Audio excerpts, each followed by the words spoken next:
അത്യപൂർവ ധാതുക്കളുടെ ലഭ്യതയ്ക്ക് തടസ്സമാകുന്ന പ്രശ്നങ്ങൾ പരിഹരിക്കാൻ ഭാരതം പ്രതിജ്ഞാബദ്ധമെന്ന് വിദേശകാര്യമന്ത്രി എസ് ജയശങ്കർ. കൃത്യമായ അന്താരാഷ്ട്ര ധാരണകളുടെ അടിസ്ഥാനത്തിൽ അപൂർവ ധാതുക്കളുടെ ലഭ്യത ഉറപ്പാക്കണമെന്നും അദ്ദേഹം പറഞ്ഞു. വാഷിംഗ്ടണിൽ നടന്ന ക്രിട്ടിക്കൽ മിനറൽസ് മിനിസ്റ്റീരിയൽ മീറ്റിൽ സംസാരിക്കുകയായിരുന്നു അദ്ദേഹം. ഐസൻ, എന്തൊക്കെ കാര്യങ്ങളാണ് അദ്ദേഹം ചൂണ്ടിക്കാട്ടിയത്? തീർച്ചയായും ഈ ക്രിട്ടിക്കൽ മിനറൽസ് മീറ്റിംഗ് എന്ന് പറയുന്നത് 50ഓളം രാജ്യങ്ങൾ ഉൾപ്പെടുന്ന അമേരിക്കയുടെ നേതൃത്വത്തിൽ നടന്ന ഒരു മിനറൽസുമായി ബന്ധപ്പെട്ട, അതായത് നമുക്കറിയാവുന്നതാണ് എലിമിനേറ്റ് ബോക്സൈറ്റ്, റൂട്ടൈൽസ് എന്നൊക്കെ പറയുന്ന സ്വാഭാവികമായും ഇലക്ട്രോണിക്സ് രംഗത്ത് അനിവാര്യമായ അപൂർവ ധാതുക്കളാണ്.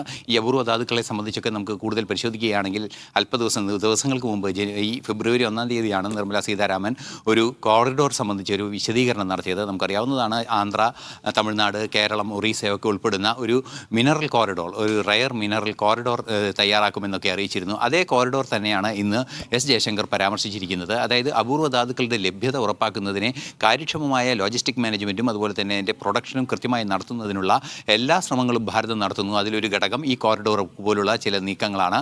അതുപോലെ തന്നെ അവയുടെ ഉൽപ്പാദനവുമായി ബന്ധപ്പെട്ട ഹഡിലുകൾ, ഏതെങ്കിലും തടസ്സങ്ങളുണ്ടെങ്കിൽ അത് നീക്കണം. അതായത് നിരവധിയായ വിഷയങ്ങൾ ഇതിലുണ്ട്. ഭാരതത്തിൽ ഇത്തരം അപൂർവ ധാതുക്കളെ സംബന്ധിച്ചുള്ള പഠനങ്ങളൊക്കെ നടക്കുന്നത് ആറ്റോമിക് എനർജി ഏജൻസിയുടെ ഭാഗത്തു നിന്നാണ്. അത്തരത്തിലുള്ള ചില സാങ്കേതിക വിഷയങ്ങളൊക്കെ ഇതിലുണ്ട്. അതുകൊണ്ട് തന്നെ അത്തരത്തിലുള്ള പ്രശ്നങ്ങളെല്ലാം തന്നെ പരിഹരിച്ച് അപൂർവ ധാതുക്കളുടെ ലഭ്യത കാര്യക്ഷമമായി വർദ്ധിപ്പിക്കുക എന്ന ഒരു നീക്കം തന്നെയാണ് തീർച്ചയായും ഭാരതത്തിൻ്റെ ഭാഗത്തു നിന്നുണ്ടാകുന്നത്. നമുക്കറിയാവുന്നതാണ് സെമി കണ്ടക്ടർ ഉൽപ്പാദനം, അതുപോലെ തന്നെ മറ്റു ആധുനിക ഇലക്ട്രോണിക് ഡിജിറ്റൽ സംവിധാനങ്ങളുടെ ഉത്പാദനത്തിൽ നിർണായകമാണ് ഇത്തരത്തിലുള്ള അപൂർവ ധാതുക്കളുടെ ആവശ്യമെന്നുള്ളത്. അത്തരത്തിലുള്ള അപൂർവ ധാതുക്കൾ കൃത്യമായി ലഭിക്കേണ്ടത് ഒരു നെക്സ്റ്റ് ജനറേഷൻ ഇലക്ട്രോണിക് സിസ്റ്റം, അല്ലെങ്കിൽ ഈ വരാനിരിക്കുന്ന, നമുക്ക് അറിയാവുന്നതാണ് പഴയകാലത്ത് റേഡിയോ പ്രവർത്തിച്ചിരുന്നത് വാക്വം ട്യൂബുകളിലാണെങ്കിൽ പിന്നീട് IC ചിപ്പുകളിലേക്ക് മാറുന്നു. അത്തരത്തിലുള്ള മാറ്റങ്ങൾ വന്നുകൊണ്ടിരിക്കുന്ന ഒരു സാഹചര്യമുണ്ട്. അത്തരത്തിൽ വിശാലമായ മാറ്റങ്ങൾ വരുന്ന സംവിധാനങ്ങൾ നിലനിൽക്കുമ്പോൾ ഇത്തരത്തിലുള്ള ഈ അപൂർവ ധാതുക്കൾ ഉപയോഗിച്ചുള്ള കൃത്യമായ ചില സാങ്കേതിക ഇടപെടലുകളും അതിൻ്റെ ഉത്പാദനവും അനിവാര്യമാണ്. ആ അനിവാര്യത വരും കാലത്ത് തീർത്തും അനിവാര്യമാണ്. കാരണം നമുക്കറിയാവുന്നതാണ് ഡിജിറ്റൽ സാങ്കേതിക വിദ്യയൊക്കെ വ്യാപകമായി വർദ്ധിക്കുന്നൊരു സാഹചര്യമുണ്ട്. ഈ ഒരു പശ്ചാത്തലത്തിൽ ഇതിൻ്റെ ലഭ്യത ഉറപ്പാക്കുന്നതിന് കാര്യക്ഷമമായ ഇടപെടൽ പലതരത്തിലും ഭാരതം നടത്തുന്നു. അത്തരത്തിലുള്ള കാര്യക്ഷമമായ ഇടപെടൽ ഈ 50 രാജ്യങ്ങളുടെയും യോഗത്തിൽ അദ്ദേഹം കൃത്യമായി പറയുന്നത് ഈ രാജ്യങ്ങളുടെ ഭാഗത്തു നിന്നും കാര്യമായി ഉണ്ടാകേണ്ടതുണ്ട്, ലോകത്തിൻ്റെ ഭാഗത്ത് കാര്യമായി ഉണ്ടാകേണ്ടതുണ്ട്.